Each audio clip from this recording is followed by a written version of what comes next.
Yo'l patrul xizmati xodimlari haydovchining mast holda transport vositasini boshqarayotganini aniqlashdi. Alkotester bu holatni tasdiqladi. Inspektorning bodiy kamerasi esa voqeani to'liq qayd etdi. 0,444 milligram. Ko'rdingiz aka? Nima ichasiz aka? Yo'q, narkologiyadan o'tkazib chiqingmi yo'qmi? Narkologiyaga E'tiroz bildirmaydimi? Yo'q. Yo'q, ha?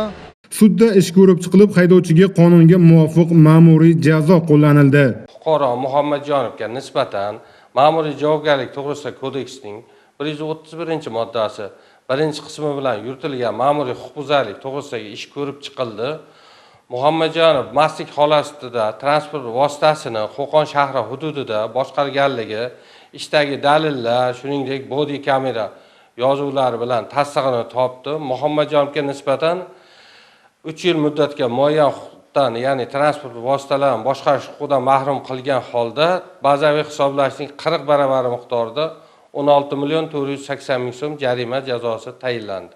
Mast holda transport vositasini boshqarish nafaqat o'z hayotini, balki yo'ldagi boshqa odamlarning taqdirini ham xavf ostiga qo'yishdir. Bir soniyalik hushsizlik butun umrlik pushaymonga aylanishi hech gap emas. Shuning uchun ham yo'l patrul xizmati xodimlari ogohlantirmoqda. Rulga faqat hushyor holda o'tiring.